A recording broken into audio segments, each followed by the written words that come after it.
The new Bon Iver album, Sable, Fable, is absolutely loaded with production sauce, which is the case for most Bon Iver records. The entire album has such a cool sense of space and depth and atmosphere and whimsy, and I figured that it would be fun to kind of recreate 5 of my favorite production tricks, techniques, sounds, whatever you want to call them. Basically show you how to recreate them step by step so you can incorporate them into your own sound and into your own workflow. So we're going to take a look at 5 different things here in a second, but before we do, my name is Austin. You're watching Make Pop Music. If you like this video, please make sure that you subscribe because we do them every single Friday at 10 a.m. Eastern Time. And I also want to do a little giveaway, so all you have to do is leave a comment down below within the first 72 hours of this video being live. We will pick one comment at random and we'll announce the winner on our Instagram next week, and you'll have a chance to win any of our sample packs, preset packs, MIDI packs, or loop packs. You can basically choose one pack at your choosing. We'll send it to you completely for free. All you have to do is comment within the first 72 hours and keep a lookout on our Instagram next week for the announcement. So now that that's out of the way, let's go ahead and dive in. We have a lot to cover. The first trick that I want to show you is what's happening on that little vocal chop inside of Walk Home. I'm going to try not to play too much so we don't get demonetized, but this video probably will get demonetized, so if you get served a lot of ads, just know we're probably not making any money off of them. So our apologies in advance. I'm going to show you how to do this little guy. And this little guy. And when you first hear them, you're thinking, oh, cool, it's just a vocal that's pitched up an octave and kind of has a little bit of warble on them. And you could definitely go that route if you want to be really, really quick. However, I kind of reverse engineered it, and I found out that what really made it special was singing these at half speed and octave below her. So let me show you what I actually sang these like. It sounds nothing like the record. Walk home. I'm leaving everything pretty untuned. I want everything kind of warbly. Wanna be inside with you. Whoa. And what's really important is that in Cubase or whatever DAW you're using, you're going to want to go to your algorithm for stretching, and you're going to want to select tape. Tape is really, really important because if you select time, if I hit 1 twice, so that little, you see that little clock by my cursor, that means that I can stretch audio. So if I stretch this audio, it's just stretching it, or it's just shortening it. Walk home. Which is great, but we want that pitch effect to happen. So once we swap it to tape, essentially what that allows us to do is let's shorten this by half because we want it to go an entire octave up. And so tape is kind of dependent. If we shorten it not quite half, walk home. Here's original. Walk home. Here's where we want to get. So we're shortening it in half, basically doubling the speed and raising the pitch an octave. Walk home. We're kind of doing that with all of these. So my favorite way to do that is just to essentially like take a bar of it and then cut it in half. That'll speed it up, and then you can just drag it to basically open the loop. Wanna be inside with you. See, that's what it sounds like if it's not on tape. So we're gonna undo that real quick. We're gonna select this. We're gonna go to tape, cut it, shorten it, and then we just need to lengthen it out so it's the entire phrase. Wanna be inside with you. You can do that for all of them. Once you have that done, then it's really just about adding your sauce and how you want to process it. So to kind of mimic what's happening in the Bon Iver record, let me show you what we got going on. It's really simple. This is all just EQ and compression just to kind of control the vocal. It's not doing anything creative whatsoever. But once we get into the creative part, I am kind of doing a 4-inch shift. Bon Iver has a lot more low end in his voice, and his voice comes from his chest a lot more. So just to kind of mimic the reference, I'm doing a 4-inch shift down 20. And then we are adding some decapitator, and we have a pretty high mix and a pretty high drive, and we're doing a bit of filtering inside of it. This might be loud, be prepared. There we go. And then we're adding a little bit of a harmonizer. You could also just add a chorus. This is going to kind of spread it out, give it that almost tape width. And then lastly, we're just going to do a bit of filtering. So band passing it and taking out some of these highs and mids. And there you go. That's how you get that kind of sped up tape effect. So now let me show you in comparison to the Bon Iver record. If we mute his, here it is with mine. And then same with this one, here is his. If we mute his, here is mine. And then last one, here's his little run. And then here it is with my version. So the key, sing it twice as long, sing it an octave lower, and then do some kind of tape speed up to where you can essentially shorten it by half, tune it up an octave, and you'll be good to go. Then just process it however you want. Let's move on to our next trick. The next one that I want to talk about are these kind of choppy, granular style sampled pianos that you're going to hear in day one. We're not going to replicate these one for one, like note by note, but I am going to show you a technique that you could use for whatever chord progression you have to get this desired effect.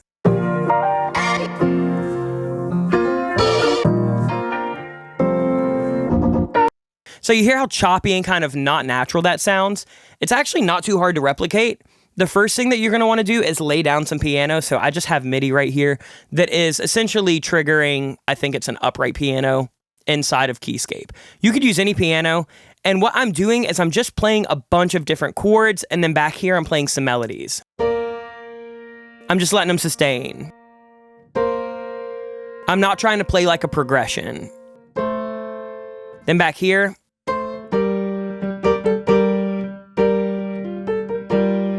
I'm literally just playing random stuff that will fall within the key. Same back here. So essentially, play some chords, let them sustain, play some cool little top notes, have them short and stabby, or you could just take a progression that is already done, and then you're essentially going to render that to audio. So here we have the audio that is all printed out.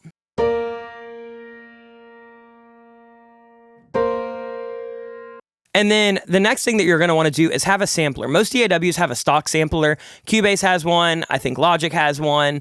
If they don't, you can just get a sampler plugin. I think there's a ton of free ones. But essentially, all we're going to do is drag our audio down to here. And then we're going to make sure that we select Slice. And it's going to make little sliced notes. And so now whenever I play this,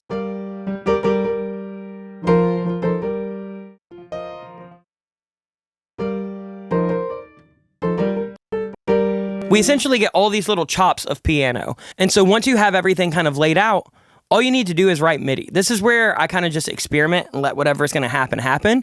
So here's what the MIDI track looks like. Nothing is actually playing the notes of the key or whatever. I'm just kind of essentially triggering different samples.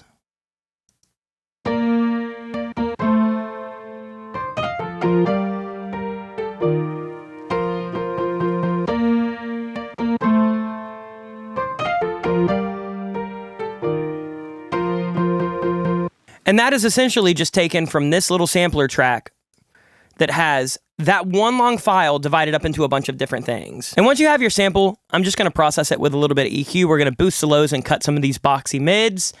And then I'm just going to add a bit of compression to kind of get that really compressed upright sound. So pretty fast attack, pretty fast release. And then I'm just using RC20 to give me some stereo wobble / tape. And then give me a little bit of noise and distort.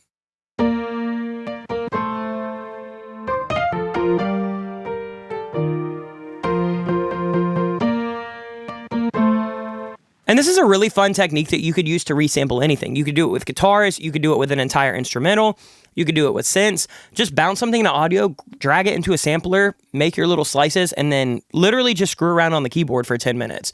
Such a fun way to get progressions that you wouldn't naturally think of in your head. Such a fun way to kind of come up with cool little top melodies that you wouldn't think of. So that's how we're doing that. Let's move on to tip number 3. This is going to be the really big, kind of fuzzy guitar tone from If Only I Could Wait.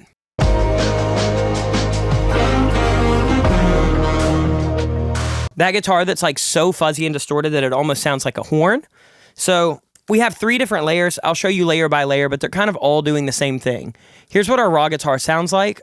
It's just the Gretsch Jack Antonoff series on the neck pickup. So to start, I'm just compressing it. I want it to be a little bit stronger, more consistent signal. And then we are actually not using the Gojira amp. It was something I tested, didn't really like it. We're pitching this down an octave inside of Little Altar Boy, but we have that mix at like 20%, maybe 15%. It's barely in there. We're also doing a little bit of distortion in there with the drive setting. But where we're really getting that fuzz tone is this plugin that I just got this past week called New Distort. This plugin's like $30 or something like that. Super, super great deal. And there's a bunch of really cool presets in there. But for this, I kind of just played around. We have it on Distort Mode B. It's on the T setting, 32% wet. 15% grain, 10% drive. Dial these in for your sources, but where we really start to kind of shape it is down here in the law and the tone and the buzz. We also have this little delay happening over here that's essentially doing like this tapey slapback. And if you drive up the abnormality, it's going to have dropouts, it's going to have warble, it's going to have its own little kind of sauce. But here are all the settings if you want to copy the preset. This is what it sounds like. Without it. So we are just demolishing it. The next thing that we want to do is kind of boost some of those mids, those higher mids, and kind of cut some of these boxy mids. Just kind of cleans it up a bit. And then we're going to add vintage verb. I'm basically using the snare drag effects preset as a starting point, and then I just adjusted some things like shape and size. But decay, mix, here's all the settings if you want to copy this. Essentially what this is doing is it's putting it into this washy, almost granular room. If we turned it all the way up. So maybe I actually want it a little wetter. Maybe I want it like 66. It kind of takes off some of that transient that I don't really want, because in the reference, it doesn't have a lot of that transient. It almost just sounds like it like fades into this really weird crunchy tone. So we're doing that on the main track. And then I basically recorded another take of this. And we're doing a similar thing. Little Alter Boy up an octave this time and mixes just above 50%. We're doing a bit of compression again. Nothing wild there. Here are the settings for distort. I believe that they are a little bit different. We have it on the parallel mode here, 15% wet. We are driving the law and the tone a little bit more. Here's what it sounds like on this one. We're using, again, some EQ just to tone shape. I actually might bring back some of those mids. That feels a little bit better. And then again, we're kind of just popping it in that little preset. I might have it 50%. And then I'm actually using a stereo delay to give me some extra width and slapback. So we have the left side doing 35 milliseconds, the right side doing 95 milliseconds, 100% wet. So essentially we have no middle signal anymore. And I'm just using that as kind of a supplemental tone to add width to that main one. It's a little bit louder, it's a little bit grittier, it's a little bit brighter. And then the last thing that we're doing is we just have this one little harmony part in there that's essentially processed very similar to the last one. There's no little alter boy on this one. Type B, mode T, we have a little bit of extra texture happening with the delay. Here are the settings if you want to copy that. But essentially, we're using new distort, like a big fuzz pedal that also has a delay in there. We can bring back a little bit more low end. And then same thing with this one. We're going to leave it at like 38%. It's the same exact settings everywhere else. And then once again, maybe for this one, we're actually going to go, let's go like 65 and let's go like 115. I don't want them to be exact because I don't want them to sit in the same exact place. The Bon Iver record has a lot of, not messy, but like lively performances where it's not a lot of things happening at the exact same time. And we kind of want that. We kind of want that delay to kind of be pinging everywhere. Once you layer up all three and kind of adjust the gain to taste, gives you that really fuzzy, roomy sound. And if we compare that to the lead,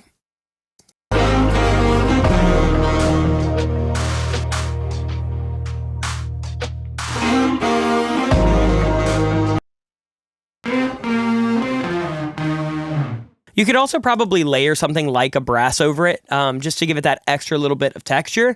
But that feels pretty good for the guitar. More people should be using fuzz guitars in their production. I feel like fuzz is super underutilized, and it sounds great. Let's move on to the next thing. I want to basically show people how to get that signature, roomy, slapbacky Bon Iver vocal like you hear in award season. I can handle. So it's just one vocal up the middle, but it kind of has that, you almost hear something similar in like a Laney track, a lot of like indie pop records. And essentially what's happening is you have one main vocal, and then it's got a slapback delay and a really, really short room reverb. So let me show you what it sounds like. Here is my vocal coming out of my microphone. I just have a little bit of compression happening, a little bit of EQ just to kind of boost some of the high mids and get rid of some of that like really sizzly top end and that really boxy mid range. I can handle. And then we just have some de-essing, and we have one more compressor. I don't want to compress this vocal too much. I do want it to be a little bit lively, but here's what it sounds like with no processing, straight out of my mic. I can handle. And then with all the processing, I can handle. We just want it to be a little bit warmer, a little bit more mid-rangey. I used a Sony C800, which is an extremely bright mic for something like this. If I recall correctly, I think Bon Iver is using a 251. So also a pretty bright mic, but doesn't have quite that same high mid bite.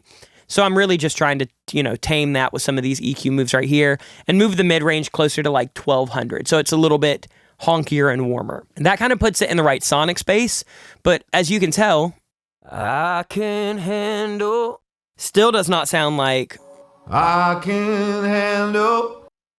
So now let's get that extra texture in there. I'll close this out. We don't need that. I am just using stereo delay. This is just a stock plugin in Cubase. You could use any stereo delay. I tried to use as many stock plugins in this one as possible for the creative effects. So we have a 75 millisecond delay happening on the left side. We have a 40 millisecond delay happening on the right side. And mix for both of them is like 10, 11%, and feedback is really, really low as well. We have them panned 80% left and 80% right. I don't want to go super, super wide. I kind of want it to be, instead of being like that, I kind of want to narrow it in.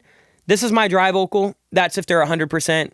I need them about here. We're doing a little bit of filtering just so there's not a ton of like super low end buildup in the slapback on the sides. I can handle way more than I can handle. Without it, I can handle. Just kind of spreads it out just a hair. We're actually going to take this to, we'll take this to like 82. I can handle way more than I can handle. So I keep reaching for the handle. That feels pretty good. The next thing that I want to do is kind of just smooth out some of those delays. You can almost hear like a separate take of it happening on the left side, especially because it's a slower delay. I'm just kind of using this reverb just to blend it all together. So it's just a room reverb. You could use any room reverb. This is stock in Cubase.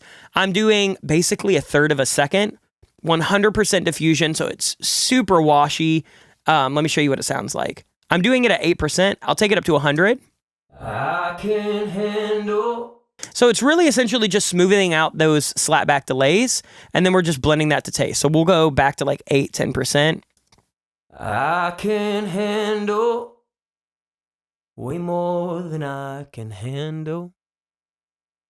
So I keep reaching for the handle. And that really puts it in that almost like a bathroom sound that you hear in a lot of Bon Iver records. And the last thing I'm doing is I'm actually doing a bit of compression after the wet effects. And the reason that I'm doing this is because it, once again, kind of compresses everything to be one sound. If I compressed before, you would have that compressed vocal and then you would have that wet effect, but they feel a little bit separated. Doing it after is kind of tucking everything together. And here's the final. We'll compare it. I can handle way more than I can handle. So I keep reaching for the handle. And then here is Bon Iver's. I can handle way more than I can handle. So I keep reaching for the handle. It's a little bit loud, but other than some gain stuff, we're pretty much there. The last thing that I want to show you is kind of some granular textural processing by doing something like sending a piano through like a guitar pedal. So we're going to be using Revoir as our reference.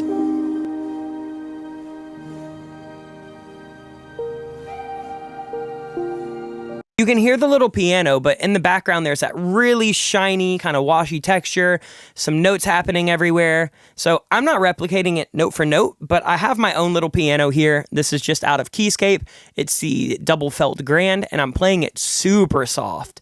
And here's kind of our raw sound.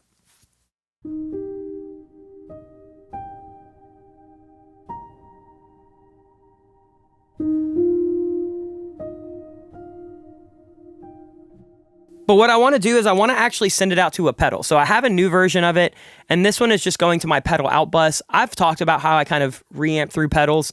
I'm not going to spend a ton of time on this video talking about it, but what I will do is kind of move over to my pedal station so we can go over this together.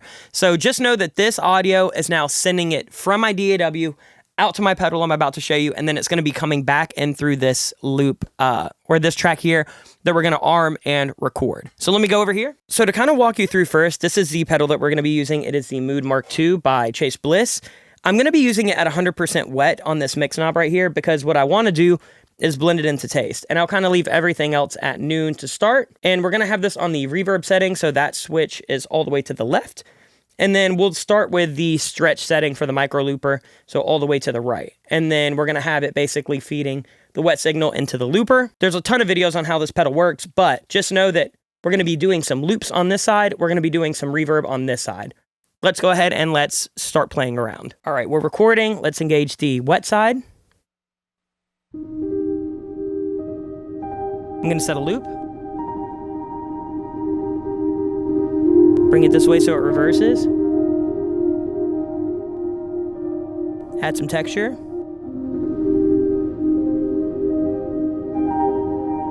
Let's set another loop.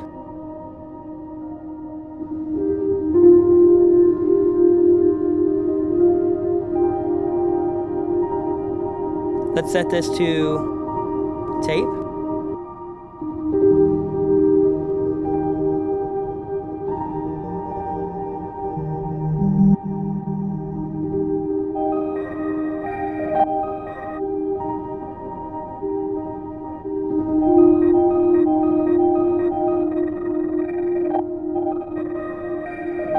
Let's set this to envelope.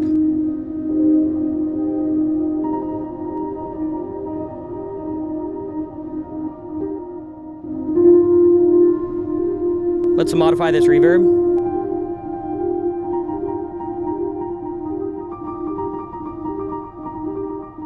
All right, now I'm back at the computer. So now what I'm going to do is we're going to mute this pedal out to piano, and I'm going to allow myself to kind of hear the final dry piano.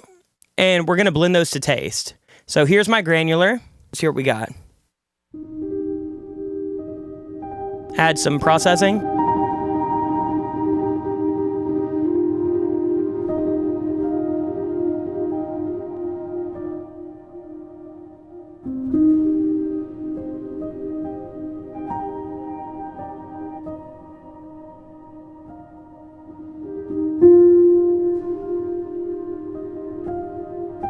Without that little granular piano section, it's fine.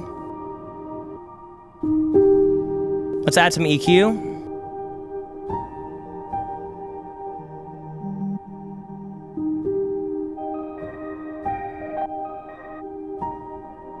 And of course, you have moments like that, you can adjust those out.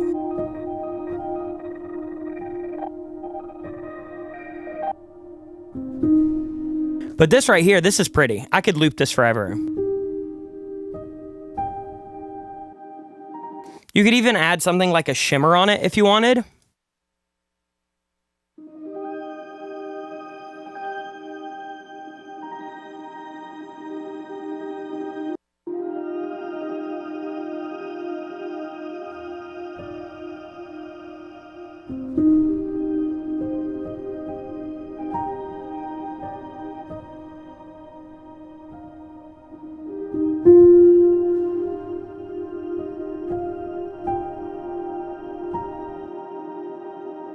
And now you just have this beautiful granular texture.